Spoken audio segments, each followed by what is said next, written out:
Hey folks, and welcome back to West Yorkshire Retro Gamer. Yesterday I ended up doing the preview show for the upcoming Wyrg League Cup Season 6, and I only streamed it live on Facebook, so I thought I'd do a recorded video shortened version to post the video on YouTube. So I'll just briefly go through the details, the majority of which were covered. Well, all of this will be covered on the Facebook live version that was done yesterday, but I'll just go through what was put on the relevant graphics. So as you can see there, last season, Season 5, Jay Black, rocking retro, he became a Season 5 champion, winning the competition for the first time. Did very well, did Jay? Very, very well. We're hoping that he will return for Season 6. Chances are I think he might. Our Season 4 champion, Jason Smith, Crimson Phoenix, he's confirmed that unfortunately he won't be able to make it this season, but he might be able to make Season 7. He's just juggling life, basically, without going into any detail. But we highly anticipate the future battle between Rocking Retro and Crimson Phoenix. The two of them actually teamed up, representing the LC against the RGL in a little one-off summer competition last year. Went down to the wire as well, which was really good, closely fought contest. Really good stuff. And so, moving on to Season 6, what have we got in store for you here, folks? I will show you right now.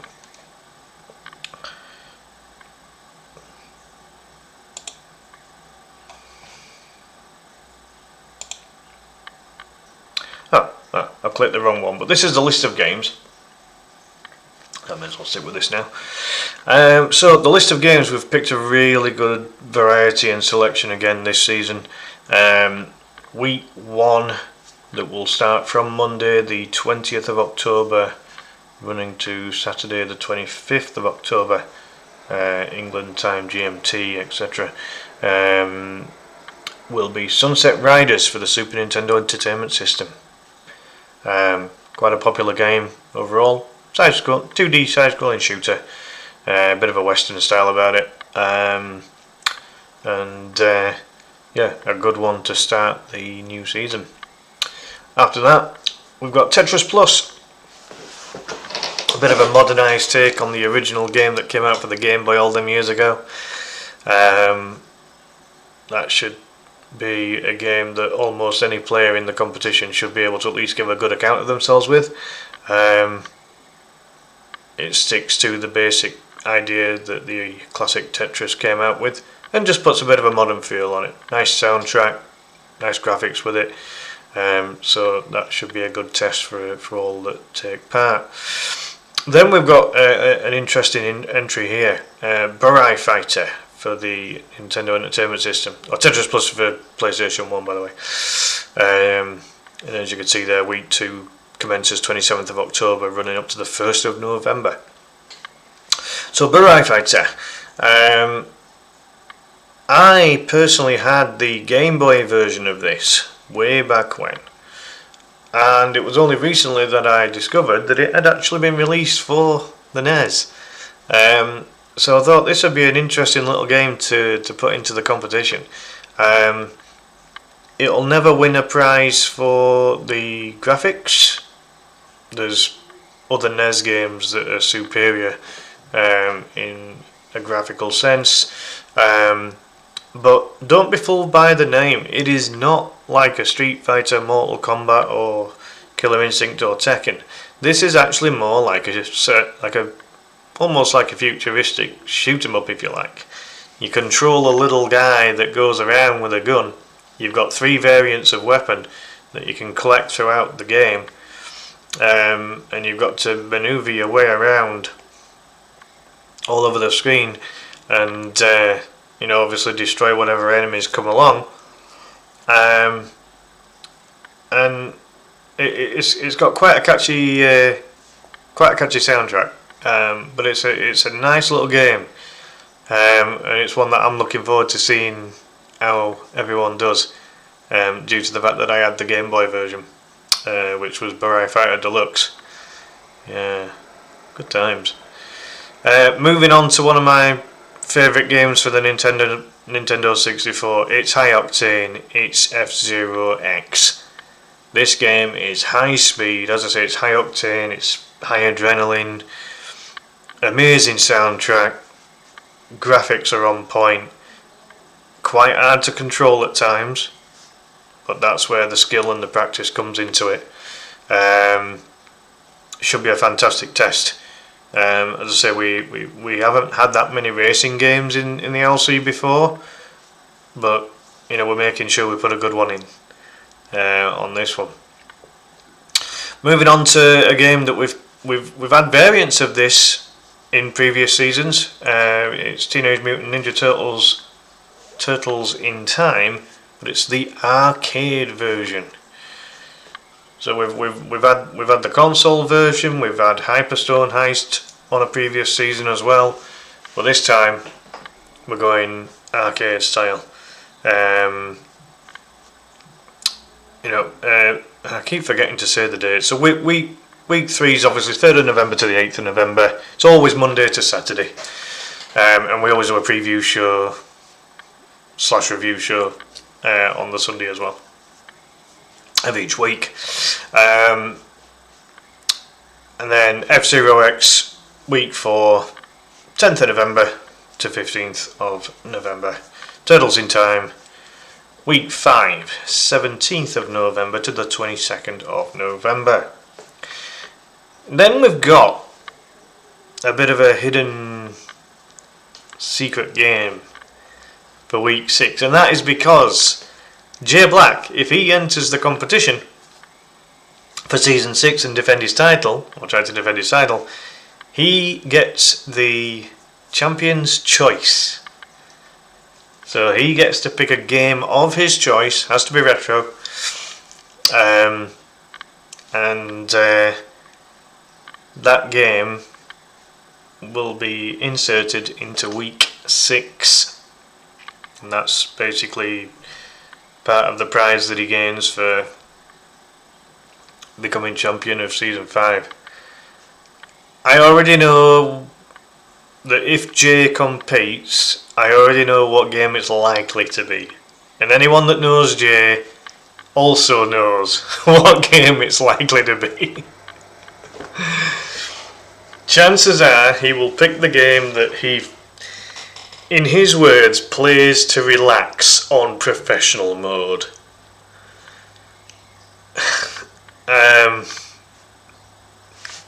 Yeah. I mean, fair play to you, Jay. I'm not going to say anything more on that, but week 6 commencing 24th of November and ending 29th of November. Everyone who enters this competition, you're going to be on your mettle for that week. Safe to say that it will not be played on professional mode. It will be knocked down to normal mode. If Jay picks that particular game, which I think he might. And then that's the end of the regular season. So it's just going to be 6 weeks of regular season, and the reason for that is that we are trialling something new for season 6, and that is a playoff. Oh yeah. So within the playoff, the top 6 out of the 12 players that compete this season will qualify for the playoff, and those 6 will have to contend with, in my opinion, one of the best platform games that was ever made for the Nintendo Entertainment System, and possibly up there with one of my favourite platformers of all time. It really is that good. I wouldn't put it up there with the Donkey Kong Country series that was out for the Super Nintendo, but I think after that, it's right up there. It's Kirby's Adventure. It's a great game, really, really good. Catchy soundtrack, nice graphics. You know, the variety of moveset that Kirby has throughout the game is brilliant. You know, you can have a right lot of fun with all the different weapons that he can collect. He basically copies the abilities of the enemies that he devours, if you like. I don't know. I don't sucks into the vortex of Kirby's inner existence. I'm not really sure how to describe it. He might look all cute and pink on the outside, but when you get sucked in on the inside of Kirby, it's like going into another universe, apparently. But yeah, it's a reasonably lengthy game. So if people want to try and get a completion in the quarterfinal, they can't hang around. They are going to have to find a way to get through those levels as fast as they can. But it's a brilliant game. And the quarterfinal actually sneaks into December. So Champions Choice Week, 24th of November to 29th of November. Kirby's Adventure, 1st of December up to the 6th of December. And out of the 6 that qualify for the quarterfinal, you don't want to finish either 5th or 6th. You need to finish in that top 4 to qualify for the semi-final. Otherwise, you are eliminated. Gone. Until Season 7. And so, with that, they will have a very tough side-scrolling beat-em-up in the shape of Return of Double Dragon. This is the Japanese version of what was known as Super Double Dragon, also for the Super Nintendo. Really good side-scrolling beat-em-up, and in my opinion, probably the best retro Double Dragon game out there in terms of controls. It's the easiest to control, in my opinion. Graphics aren't too bad. Soundtrack's not too bad. Yeah, it's a good game. It's a good game. I like playing it. I mean, I'm a fighting and beat 'em up gaming guy anyway, so it's like, you know, those are my types of games. I've beaten the game myself. It is really good, and definitely doable. But it'll be interesting to see, you know, how the top 4 within the season fare on that one. And then a really underrated pick for the final. Now, last season we didn't have any Nintendo 64 games at all, because the season before that we trialled an all Nintendo 64 season. So we gave it a bit of a rest in Season 5. Season 6, we've brought 2 games from that console into the competition. It is a really good console. Like, for me, in terms of retro consoles, the Super Nintendo tops with the N64 in second place. Just 2 brilliant consoles, and yeah, we are having a final between the 2 best players in Season 6, duking it out on Fighter's Destiny. This game is highly underrated. It is not quite like your Street Fighter, your Mortal Kombat, your Killer Instinct, or your Tekken. With those, you've got energy bars that basically, you know, you just whittle the energy down until they're knocked out. With this one, it's a bit more like a judo fight. So you've got strikes, you've got holds, you've got throws, and you're literally gaining points for each knockdown. You can get a point for a ring out as well. It's a really clever game. Like, the way it's made is really clever. You've got your classic block style N64 graphics. Soundtrack's okay, and it plays quite well. It really does. I really enjoyed Fighter's Destiny, and when, you know, I used to get the official Nintendo magazine back in the day, and they always used to have percentage ratings for every game that was out for the console that was out at the time. Fighter's Destiny came in when it got brought out, came in straight at 90%. Really good rating. And it only ever dropped down to about 88, I think, in the end. At the end of the N64's life, it really sustained its position as one of the N64's best games out there. And it never gets talked about, never gets played, never gets streamed. And I really think it should. It deserves a bit more respect. And so we've decided that, what better way to give Fighters Destiny its flowers than to have the two best players of Season 6 duke it out on it. So I'm really looking forward to seeing the final, not just to see how the two best players of the season get on, but to see how they get on Fighters Destiny. Brilliant game. I really like it. I should probably stream it. I haven't. I think I've streamed it once in the time I've been a streamer, but yeah, I love a bit of Fighters Destiny. Really good game. So as you can see, we've got platform, we've got shoot 'em up, we've got racing, we've got fighting. We've got a little bit of almost every traditional competitive type of game that there is, really. All mixed into just 9 weeks of competitive video game streaming. Gonna be good. Really looking forward to this. So, let's get the general details of the season on screen for you, which was what I was going to start with, and then follow it up with the games. So I guess it must be that one. Yeah. Okay. So, a little bit squished, so apologies for that. But I'll read it all out anyway if it is a bit too squished to read. So, the Season 6 details. 6 weeks of regular season and 3 weeks of playoffs, as you've just seen with the game list there. 12 players, they'll play the regular season, and the top 6, the top half, at the end of those 6 weeks will qualify for the 3-week playoff. So, with this in mind, the 6 weeks of the regular season, there are points to be won every week, from 6 points if you come in first place, down to 0.5 for 12th, and then half a point each position in between. And then with the playoffs, there's no points going on in that. So 3 weeks of playoffs, as I mentioned before, the bottom 2 players at the end of that quarter final, they're gone, they're eliminated.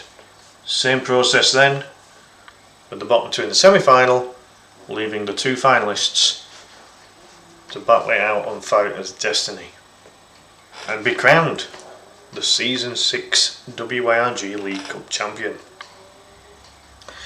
So, a couple of requirements that have been brought to my attention when I've been talking with my judging team. We would just ask that when you do your official runs, please make the game screens as big and as clear as possible to make your official runs easier to judge. So if I was competing in the LC, the border on the right hand side that you can see my camera, my logo, and currently the LC logo as well, all of that would have to be narrowed or made a lot smaller, maybe put in the corners of the screen, for example, so that the game screen has got as much as much viewability as possible. So that's what we're asking for this new season, just to make things as clear as possible. Now, as we've done in previous seasons, we are offering 1 extension to the deadline of the week if a player needs it. So there is 1 extension available per player, but only to be used if needed, and only between weeks 1 and the semi-final of the playoff. It is not going to be an extension available for the final. I was contemplating not including an extension for the week 6, which was the Champions' Choice week as well, but we will allow it, just not for the final.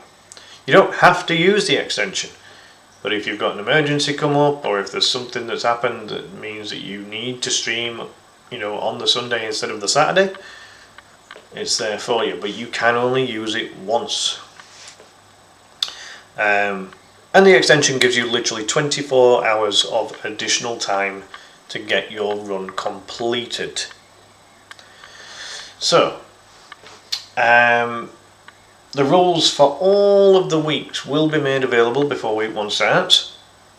I've got most of them typed up, just need to get a couple more done, and they will all be available to all the players and obviously my judging team before the start of week 1. Now, just so that the players don't kind of get it in their heads that, oh, we only have to finish 6th, we'll be alright, we'll qualify for the playoff, it's not an issue. We're offering a time advantage incentive for finishing as high as possible in the regular league season. And this relates, God, get my teeth in, this relates specifically to the quarter final. The way it's going to work is that the top 6 players, every run is going to be an hour long, every week. Or we're going to allocate 1 hour to each run. But for the quarter final, if you finish in first place in the regular season, we're going to give you 6 additional minutes. So you can have an hour and 6 minutes to try and beat Kirby's Adventure. If you finish second, you're going to get 5, so an hour and 5, down to 1 hour and 1 minute if you finish in 6th place. So those extra minutes could be the difference between you qualifying for the semi-final and being eliminated. So it's a good incentive. When you're talking of a game that could potentially last an hour, I mean, people might beat it in less than an hour, and that's great if they do. But it's a reasonably lengthy game, and those extra minutes, they could be crucial. If it might be the case, for example, that you reach the final boss, but the player in 6th might reach the final boss, and the player in 1st might reach the final boss. But it might be that the one in 1st beats the final boss because he's had those extra minutes. And the player who came 6th was only able to reach the final boss, and that makes a difference. Again, just giving that as a very rough example, but it just gives a little bit of incentive that you get that extra bit of time and a little bit of less pressure against you when you go into that quarter final. So definitely all to be played for here. And again, it's a bit of a trial thing, this, to see if the concept works, as this is the first time that we've got this scenario. But looking forward to seeing if it does work. So, as it says there, the preview show originally was yesterday. That's all been posted up on the relevant Facebook pages, both my own WYRG page and the League Cup page as well. The next preview show is going to be on the 19th of October. I will probably try to live stream that to both Facebook and YouTube, possibly Kick as well. And the purpose of that second preview show is going to be that we go through the list of all the players that have signed up and go through the rules for Sunset Riders as well. The sign-ups, they've already been opened up. They are, as from today, up until Friday the 17th. So people are there's just 5 days to get your entry into this competition. Season 5, we were inundated very quickly with players wanting to join. We don't see any reason why it won't happen again, but we ended up having about 3 weeks where we'd already filled the slots up. So this time we're just giving a week. Again, trialling it, see if we do get players quick enough. And if not, there's still plenty of time to get a couple of extra players in if we need to. And I don't see it happening. We've always had good interest. Every season, we've always had good interest of players wanting to have a go. So it is really good. And so, moving on to the start date of the competition. As mentioned, the 20th of October, Monday, is the start of week number 1. And ironically, the competition is going to finish also on the 20th, but 2 months after that, on Saturday, the 20th of December. And I will do a final results show on Sunday the 21st as well. You know, just going through everything, and you know, everything will be coming to an end for another season, which it always feels very dramatic when we get to the end of a season. I don't know why, but no, it's always good. And thoroughly looking forward to seeing how everyone does. Now, when it comes to the runs, ideally no blind running, please. You know, you're committing yourself to a competition, so give it the respect it deserves by putting in a little bit of practice. We appreciate everyone's working, they've got family, they've got other commitments going on. However, you know that the competition's a commitment when you enter it. So if you're going to enter it properly, give it your all. When there's a time limit and you know that the game rules have been set so that the full time limit's going to be required, use it. We don't give you an hour for you to run 10-15 minutes. Get the full timing. You know, and try not to leave your run to the very last minute, because you run the risk of having a segment of your run not counting. You know, now if someone does a no run and there's valid reasons behind it, which there aren't many valid reasons really, you know, like you're talking illness or injury, or something extremely personal in the family or something like that, you know, anything outside of that, there's no reason not to do a run. And it's a 2 strikes and you're out rule. So if you do 2 no runs without a valid reason, you're gone. Automatically eliminated. You know, because it disrespects your fellow competitors, and it disrespects me and the judging team. It ain't the done thing. I've never done a no run. I've even had to play Zelda games, for Christ's sake, and those games, let's just say that the Zelda franchise totally brings out a very nasty side in me that I don't like. So I avoid them like the plague. But I have still you know, when I've been involved in a competition as a player and a goddamn Zelda game comes up, I have still tried my best. My best hasn't been right good, but I've still tried. If I can do that, everyone can have a crack at these, without a shadow of a doubt. Because these are good games. They're these ones. Mirror image. I always get it wrong way around. And so, just finally, Season 6, we've got a slight change to the judging team. There's still myself, Clive, West Yorkshire Retro Gamer. There is still Noah, Rogue Medic Dragoon. However, we're welcoming Shane to the team this season. Shane has helped out in Kevin Grant, Scottish Retro Gamers Old School Retro Gaming League, where he's just had a Commodore 64 season. Really good fun, that one, actually. Yeah, Shane helped out with judging on that one for the very first time, and did a really good job. And me and Noah are very pleased to welcome Shane onto the team for this season. So yeah, welcome on board, Shane. And if anyone has any questions throughout the competition, there's no such thing as a silly question if you don't know the answer. So do please ask any of the 3 of us, whether it be via YouTube, Facebook, Kick, if you use Kick. Get in touch with us, and if you've got any questions, we will answer them as best as we possibly can. So there we have it, really, folks. There'll be a few other details that will be included in the rules, as they always are. And again, the rules will be put in a PDF, and we'll get those out to all the players for this upcoming season. But that is about it, and thoroughly looking forward to the season ahead. This is what it's all about. This is what it's all about. Jay Black, hope you're doing well, mate, and we would very much like you to come and defend your title. So we'll see what happens on that one. But big thank you for watching.